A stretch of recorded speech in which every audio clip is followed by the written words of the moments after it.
How to use coins on AliExpress account. Hello everyone, this is Lisa from Create, Login and Delete. Now let's get started. Launch your AliExpress app. Here we go. Make sure you have already logged into your account. You will land to the home page.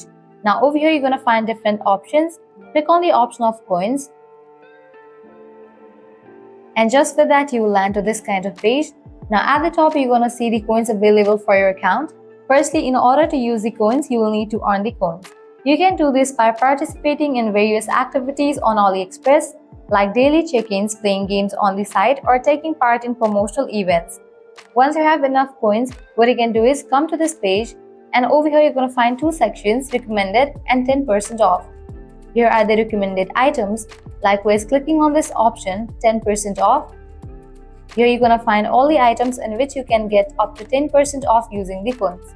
Just scroll and check the items. If you want to grab any of the item, just click on it.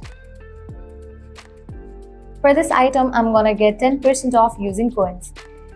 Now I can go ahead and click on Buy Now. Now you can provide your shipping address, likewise provide your payment method, and you can go through these and then click on Place Order. Well, this way you can easily use your coins. Also, you can purchase any of the items given over here using the coins. Well, that's all for this video. This is how you can use coins on AliExpress. At the end, if you guys find this video helpful, don't forget to like, share and subscribe to our channel. Thank you.